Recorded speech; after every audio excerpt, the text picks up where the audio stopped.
नमस्कार। आचार्य प्रथम सेमेस्टर के अंतर्गत चतुर्थ पत्र में ऋग्वेद भाष्य भूमिका का अध्ययन करेंगे। ऋग्वेद भाष्य भूमिका के अध्ययन के क्रम में हम लोग अध्ययन कर रहे हैं। पूर्व पक्षी ने यह कहा था कि मंत्रों में अर्थबोधकता नहीं होती है। उसी का खंडन करते हुए उत्तर पक्षी मंत्रों में अर्थबोधकता होती है, इसको पुष्ट कर रहे हैं भगवान जैमिनी के सूत्रों द्वारा। जिस क्रम में अगला सूत्र है, पूर्व में पूर्व पक्षी ने कहा था यच्चोक्तम चत्वारि श्रृंगाः इति मंत्रो असंतमेवार्थम अभिधत्ते इति तस्य उत्तरम सूत्रयति। पूर्व में पूर्व पक्षी ने जो कहा था कि चत्वारि श्रृंगाः, यह मंत्र अविद्यमान अर्थ का अभिधान करता है। तस्य उत्तरम सूत्रयति। अब इसका उत्तर जैमिनी सूत्र के माध्यम से देते हैं सिद्धांत पक्षी, उत्तर पक्षी। अभिधाने अर्थवादः, ऐसे अभिधान में अर्थवाद समझना चाहिए। असतोर्थस्य अभिधारके वाक्ये गौणस्यार्थस्य उक्तिर्द्रष्टव्या। अविद्यमान अर्थ के अभिधारक वाक्य में गौण अर्थ की उक्ति समझ लेनी चाहिए। तद्यथा, जैसे चत्वारो होत्रध्वर्युद्गाता गात्र ब्राह्मणोस्य कर्मण श्रृंगाणि। उपर्युक्त जो मंत्र है, चत्वारि श्रृंगा त्रयो अस्य पादा द्वे शीर्षे सप्तहस्तासु अस्य, इस मंत्र को लीजिए। इसमें होता, अध्वर्यु, उद्गाता और ब्रह्मा, ये यज्ञ के 4 ऋत्विक होते हैं। तो इसको हम यज्ञ पुरुष के 4 सिंह मानते हैं, श्रृंग मानते हैं। और प्रातः सवनादयस्त्रयः पादाः, प्रातः, मध्याह्न और सायं, इन तीनों सवन को इस यज्ञ पुरुष के हम लोग 3 पाद मानते हैं। पत्नी यजमानो द्वे शीर्षे, यजमान और यजमान की पत्नी, इन दोनों के 2 सिर, इस यज्ञ के 2 सिर हुए। गायत्री आदि सप्त छंदांसि हस्ताः, और गायत्री आदि 7 छंद इसके हाथ हैं। ऋग्वेदादिभिस्त्रिभिर्वेदैस्त्रेधा बंधनम, ऋग्वेद, यजुर्वेद और सामवेद, इन तीनों वेदों से यह 3 प्रकार से बंधा हुआ है। कामान वर्षतीति वृषभः, मानव कामनाओं का वर्णन करता है, पूरा करता है, अतः यह यज्ञ वृषभ है। महोदेवस्सोऽयं प्रौढ़ो रोरवीति स्तोत्र शस्त्रादि शब्दान् पुनः पुनः करोति। रोरवीति अर्थात स्तोत्र शस्त्रादि शब्दों को पुनः पुनः करता है, वह पुनः पुनः स्तोत्र और शस्त्रादि का पाठ करता है। यह महोदेव सोयम प्रौढ़ो यज्ञ रूपो देवो मर्त्यान आविवेश, यह प्रौढ़ रूप यज्ञ रूपी देव महोदेव मनुष्यों में प्रविष्ट हो गया है। इति मनुष्या एवात्राधिकारिणः, अर्थात मनुष्य ही इस यज्ञ के अधिकारी हैं। लोकेपि एवं गौण प्रयोगा दृश्यन्ते, लोक में भी इस प्रकार के प्रयोग दिखलाई पड़ते हैं। जैसे चक्रवाकस्तनी, हंसदंतावली, काशवस्त्रा, शैवालकेशिनी इत्येवं नद्याः स्तूयमानत्वात्, जैसे कि नदी की स्तुति लोक में इस प्रकार की गई है कि चक्रवाक इस नदी के स्तन हैं, हंस इस नदी की पंक्तियां हैं, काश इस नदी के वस्त्र हैं और शैवाल इसके केश हैं। एवं औषधे त्रायस्व शृणोत ग्रावाणः इत्यादि अचेतन संबोधनानि स्तुति परत्वेन योजनीयानि। इसी प्रकार औषधे त्रायस्व और शृणोत ग्रावाणः इत्यादि अचेतन विषयक संबोधनों को स्तुति परक जानना चाहिए। जिस प्रकार यस्मिन् वपने औषधिरपि त्रायते तत्र वपन कर्ता त्रायते इति किमु वक्तव्यम। जिस प्रकार केश वपन में औषधि भी रक्षा करती है, उसमें इसका तो कहना ही क्या कि वपन करता अर्थात नाई रक्षा करता है। तथा ग्रावाणोपि प्रातरनुवाकं शृण्वन्ति किमुत विद्वांसो ब्राह्मणा इत्यामंत्रणाभिप्रायः। उसी प्रकार पाषाण भी प्रातः अनुवाक को सुनते हैं। विद्वानों ब्राह्मणों का तो कहना ही क्या है। योपि अदितिर्द्यौरदितिरंतरिक्षम इति विप्रतिषेध उक्तः।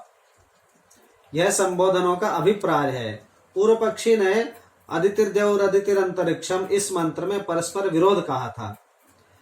तस्योत्तरम सूत्रयति, उसका उत्तर इस सूत्र के माध्यम से देते हैं। गुणादविप्रतिषेध स्यात्, गौण प्रयोग से अवरोध है। यथा त्वमेव माता च पिता त्वमेव इत्यत्र गौण प्रयोगाद अविरोधः। तद्वत् जिस प्रकार त्वमेव माता च पिता त्वमेव, इसमें गौण प्रयोग समझ लेने पर परस्पर विरोध नहीं रहता है, उसी प्रकार गौण प्रयोग मान लेने पर प्रकृत स्थल में परस्पर विरोध नहीं रहता। इस प्रकार एवमेक रुद्रदेवत्ये कर्मणि एको रुद्रः शतरुद्रदेवत्ये शतम रुद्रा इति विरोधः। इस प्रकार एक रुद्र बलि यज्ञ में एक रुद्र का उल्लेख किया गया है और 100 रुद्र वाले यज्ञ में 100 रुद्रों का उल्लेख किया गया है। ऐसे स्थलों में कोई विरोध नहीं होता। यदप्युक्तम स्वाध्यायमधीयानो माणवकः पूर्णिकाया अवहतिम न प्रकाशयितुम इच्छति। पूर्व पक्षी ने जो पहले कहा था कि स्वाध्याय का अध्ययन करता हुआ बालक पूर्णिका के मुसल से कूटने को प्रकाशित नहीं करना चाहता, तो उसका उत्तर इस सूत्र के माध्यम से देते हैं। विद्यावचनम संयोगात, विद्या काल में यज्ञ संयोग न होने पर, विद्या काल में यज्ञ संयोग न होने से अर्थ विवक्षा नहीं होती। वेद विद्या ग्रहण कालेपि अर्थस्य यद वचनम तद यज्ञ संयोगाद उपपद्यते। वेद विद्या के ग्रहण करके समय पर जो अर्थ का कथन नहीं होता, वह यज्ञ का संयोग नहीं होने से उत्पन्न होता है। नहीं पूर्णिकाया अवघातो यज्ञ संयुक्तः नापि माणवको यज्ञम अनुतिष्ठति। यज्ञ काल में मंत्र के अर्थ की आवश्यकता होती है, न तो पूर्णिका का अवघात यज्ञ से संबद्ध है और न माणवक यज्ञ का अनुष्ठान कर रहा है। अतः यज्ञ अनुपकारात न तत्रार्थ विवक्षा। इसलिए माणवक के स्वाध्याय से यज्ञ का कोई उपकार न होने से वहां अर्थ की विवक्षा नहीं है। यद्यपि यदप्युक्तम अम्यक सात इंद्र श्रृण्येव जरभरेतुर्फरेतु इत्यादौ अर्थस्य ज्ञातुम अशक्यत्वात् नास्ति एव अर्थः। पूर्व पक्षी ने जो कहा था कि अम्यक सात इंद्र श्रृण्येव जरभरेतुर्फरेतु इत्यादि मंत्रों का अर्थ जानना असंभव होने से उनमें अर्थ ही नहीं है, इस शंका का उत्तर इस सूत्र के माध्यम से समाधान करते हैं। तत्सतः परम विज्ञानम, अर्थ विद्यमान है परंतु अज्ञात है। विद्यमान एवार्थः प्रमादालस्यादिभिर न विज्ञायते। मंत्रों में अर्थ है परंतु प्रमाद और आलस्य के कारण ज्ञात नहीं होता है।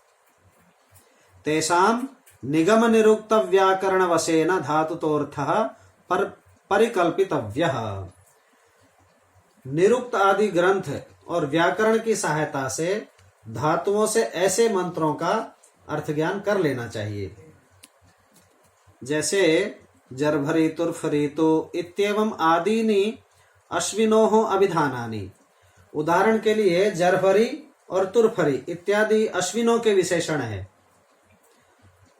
क्योंकि ये शब्द द्विवचनांत हैं। तेषु ही द्विवचनांतत्वं लक्ष्यते, क्योंकि ये शब्द द्विवचनांत हैं। आश्विनम चेदम सूक्तम अश्विनोः कामपप्राह इति दर्शनात्। अश्विनोः कामपप्राह शब्दों के दिखाई पड़ने से यह स्पष्ट हो जाता है कि यह सूक्त अश्विनों का है। एतदेवाभिप्रेत्य निरुक्तकारो व्याचष्टे। इसी बात को ध्यान में रखकर निरुक्तकार यास्क ने शब्दों की इस प्रकार व्याख्या करते हैं। जर्भरी भर्तारौ इत्यर्थः, तुर्फरी तुहंतारौ इत्यर्थः इति। एवं अम्यक साते इत्यादावपि उन्नेयम्। जर्भरी का अर्थ है भरण करने वाला, तुर्फरी का अर्थ है हनन करने वाले। इसी प्रकार अम्यक साते इत्यादि मंत्रों का भी अर्थ समझना चाहिए। यद्यपि उक्तम प्रमगंधाद्यनित्यार्थ संयोगात् मंत्रस्य अनादित्वं न स्यात्।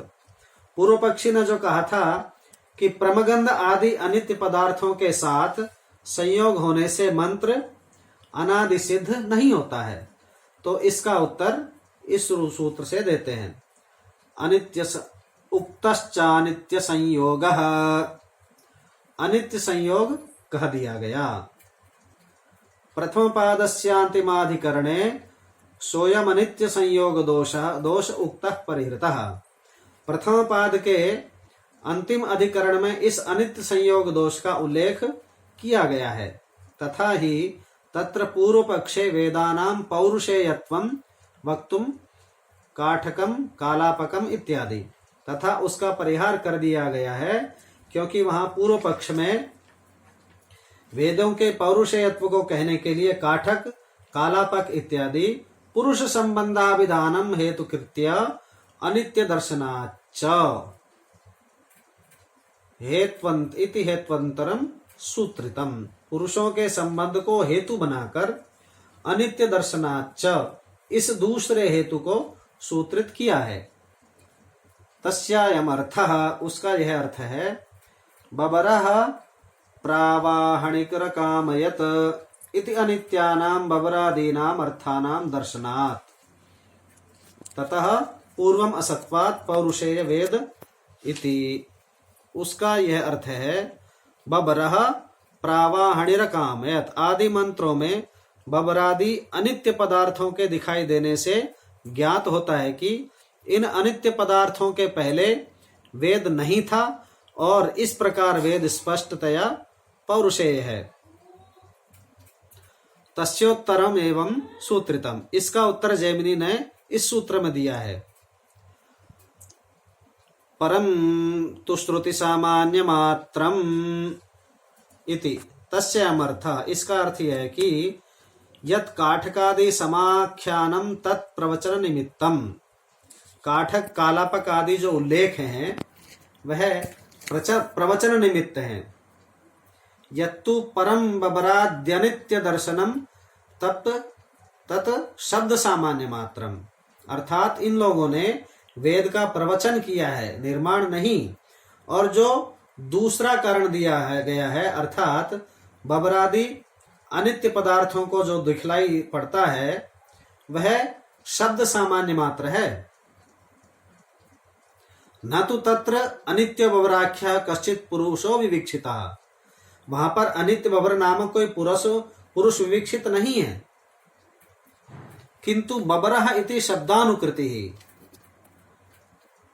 इस प्रकार किंतु बबर शब्दानुकरण है। इस प्रकार तथा सति बबर इति शब्दम कुर्वन् वायु अभिधीयते।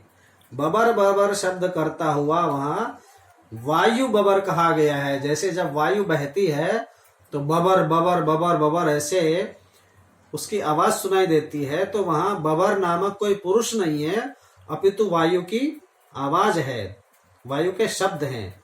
और सच प्रावाहण ही प्रकर्षेण वहनशीलः, और अत्यधिक वहनशील होने के कारण, अधिक तेज प्रवाह में बहने के कारण उसे प्रावाहणी कहा गया है।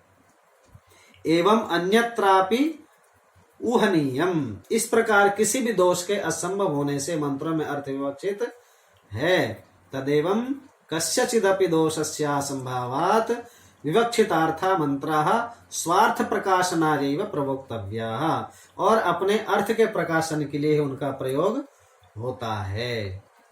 अब अगले सूत्रों की व्याख्या हम लोग अगली कक्षा में करेंगे।